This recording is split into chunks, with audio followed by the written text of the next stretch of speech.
lactation consultant. So today, it's a different topic that I want to discuss, okay? This is about a mom who messaged me and asked some advice about her breastfeeding problem. So the problem of this mom, so she is breastfeeding. She noticed that one breast, left or right, I believe it's the left side, has a tiny small nipple. And she's not breastfeeding on that side dahil feeling niya walang gatas sa side na yon. So she was only focusing on one side with breastfeeding. So she noticed that for a long time na lagi siyang ginagamit, she's only using one side. She noticed that the milk is slowly drying on one side. Gusto niya, she wants to breastfeed both sides and how it's possible. She is worried that because the baby is not feeding on that breast, na totally ma-dry out na yung milk na yun. So, this is the problem. Kasi tayo, kalimitan kasi sa mga nanay na ito yung nailagay natin sa isip natin before we got pregnant. Na pag may asawa ka na, nabuntis ka, and then you found out na ang liit-liit ng nipple mo, sasabihin ng ibang mga healthcare provider, naku misis, mahihirapan kanyang mag-breastfeed kasi ang liit-liit ng nipple mo. So I've said this many times before. It's not nipple feeding. Again, it's not nipple feeding. It is breastfeeding. So, no matter, alam ko tinitingnan nyo yung breast size nyo, breast size ng nipple nyo, you look at it and say, you get disappointed if you're pregnant right now na flat yung nipple mo, inverted yung nipple mo, small yung nipple mo, large yung nipple mo. It's breastfeeding. It's not nipple feeding. So there's always a way on how we can fix the latch. We can help the baby to latch better, even though you have a flat nipple, inverted nipple, small nipple, etc. Dahil, yes, the nipple plays an important part when you're breastfeeding, but it is how the baby is latching. That's how you get effective breastfeeding.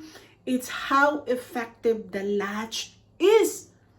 So kung iniisip mo, ang liit, may maliit ang nipple ko, paano kaya mag-latch baby?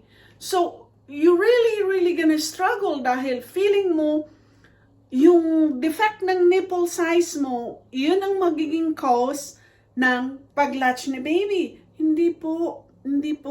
At dapat, sana may ng mga healthcare providers na manunood ng video na to. Kung tuturuan natin ang mga nanay, kung ako ang healthcare provider nyo dyan, tuturuan ko kayo kung how you can really get a really deep latch, not worrying kung anumang size ng nipple ninyo.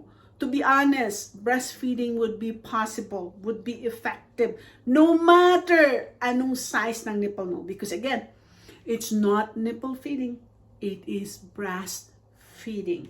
So, kung paulit-ulit man, if this is repetitive information na binibigay ko sa inyo, alam kong mahirap sa mga ibang mga nanay when it comes to breastfeeding, lalo na sa situation na to, she wants to breastfeed both breasts.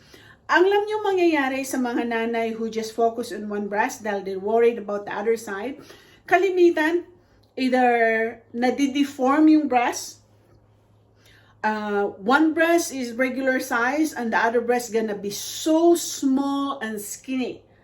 Why? Kasi doon yung laging na-utilize, doon yung laging tawag nito, nagbe-breastfeed si baby dahil nga hindi nyo ginagamit. So, if I were you in this situation, Mommy, thank you for asking, for doing the comments on this. If this situation happens to you, na yung baby ninyo, nagpo-focus lang talaga sa isang breast. At nangyayari ito sa mga pasyente ko sa aking clinic, that there were times that some moms would just give up on trying and trying dahil yung baby talaga either left lang gustong mag-daddy or right lang gustong mag-daddy. So, ang pinakaunang kinukorek ko when I try to fix this problem, the first thing that I've always checked is the latch. How the mom is latching. How the mom is holding the baby. So I assess the latch, tinitingnan ko how deep it is, how comfortable the baby is, and then I check the position.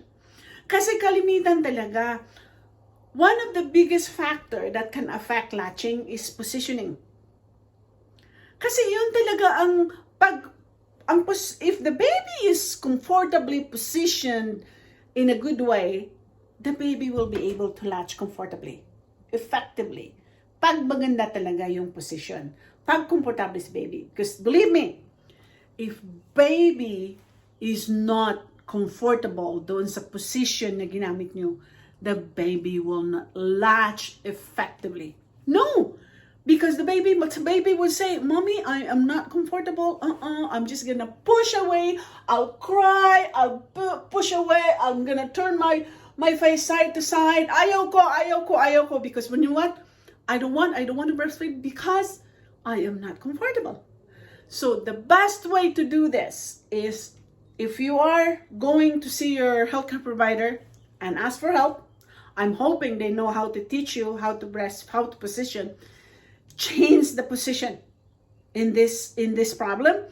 Change the position. Let's say you've been doing maybe cradle hold for how many weeks, how many months now, and the baby is still not breastfeeding you right. Lagi kang always on the left side. So change position. Either you're gonna do a cross cradle or you're gonna do a football. Okay? You're gonna do a football. See if that baby's behavior will improve. Dahil ito ang nangyayari. Kalimitan kasi sa atin, kung ano yung iniisip ni nanay na komportable si nanay sa posisyon na to, yun laging ginagamit ni nanay. Not thinking that komportable kaya ang baby nyo. Again, hindi kayo ang nabe-breastfeed. Ang baby nyo ang nabe-breastfeed. If you don't consider the comfort of your baby, sarili nyo lang iniisip nyo na, this is my most comfortable position. Pag ako'y nag-breastfeed, if I want to breastfeed, this is my most comfortable position. How about your baby? Komportable ba ang baby nyo? So here's the thing. I've mentioned this before. I'm gonna do this one again. Yung baby natin, nung nasa womb pa yung natin, may sarili yung position. There were times na yung baby laging nasa left. There were times that the baby's on the right. May mga times that baby was in the middle. So it depends kung nasaan si baby during pregnancy. Find, remember, recall those moments kung saan nyo napifeel ang position ni baby. And copy it. Let's say ang baby nyo talaga laging nasa left nung buntis kayo. So why don't you try that position na yung baby is always on the left? Saan bang ulo ni baby? Where's the baby's head when you were pregnant? Because sometimes that can really affect on how you position the baby when you're breastfeeding, especially for small infants. Okay? Dahil kalimitan sa mga age na yun, mahirap pang turuan si baby in a new way, lalo na mahirap pang mag-adjust. But when the baby gets older, it's way better to position in any way that you want dahil si baby matured na eh. So it's always good to follow kung ano yung comfortable position ni baby para maging effective ang latch ninyo. So again, for the mom who really wants to breastfeed other side, keep trying. Okay, let's say for example, you breastfeed this side first. Here's the thing. Do not try to teach this baby na gutom to latch on that side. Kasi pag gutom na gutom itong baby na to, and then you try to latch it on this side na wala pang milk, wala maliit pa, konti pa yung gatas, this baby gonna be frustrated. So if I were you to teach the baby to fall in love on your other side, breastfeed the baby first, maybe 3 minutes or 5 minutes on that good side, and then when the baby is sucking for 3 minutes or 5 minutes on the side, nagtitrigger ng letdown yan dito sa other side. Either a small letdown, it's okay. So that's the time you switch the baby to that side. Keep trying it, maybe twice a day, 3 times a day. It probably gonna take weeks. It probably gonna take days or even months before this baby would learn how to fall in love to breastfeed that side. So again, even though your breast right now is uneven, meaning hindi pantay, okay, uneven, because you're only focusing on one side, eventually, by the end of your motherhood or breastfeedinghood journey, your breast will be back into normal, but it will not be 100% perfect, okay? Before pre-pregnancy, kung ano yung shape ng breast mo, that's history, okay? After you breastfeed, let's say for a year or 2 years, your breast will be back to normal, but it will not be 100% normal as compared to before you get pregnant. So, don't feel frustrated right now kung hindi talaga mangyayari itong mga sinasabi ko. If breastfeeding will not improve, don't feel bad. Just be happy na yung baby mo is still breastfeeding on the other side, okay? Because there are some babies who really struggle. I have this so many times problem in our breastfeeding clinic that moms would just give up on trying, but some babies would learn when the baby gets older. So I hope you learned something from this video. Please continue to subscribe. You can share this video sa lahat. Maraming mga nanay ngayon, they're really longing for the right information from a lactation consultant perspective. And I have the privilege to give you this information na libre, okay? All I ask is please continue to subscribe, follow me, marami kayong matutunan sa akin. And as long as makapagsalita ako, as long as active pa yung utak ko, as long as I have the time to do it, I am here to read your comments, to answer your questions, and hopefully, magkikita-kita tayo when I go home dahil marami na naman ako mga seminars na gagawin.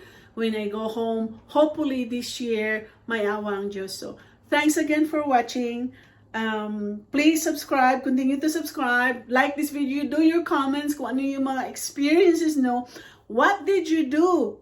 Yung nangyayari na yung baby ayaw dumede. Anong ginagawa niyo? So, again, see you next time. More videos to come. Bye for now.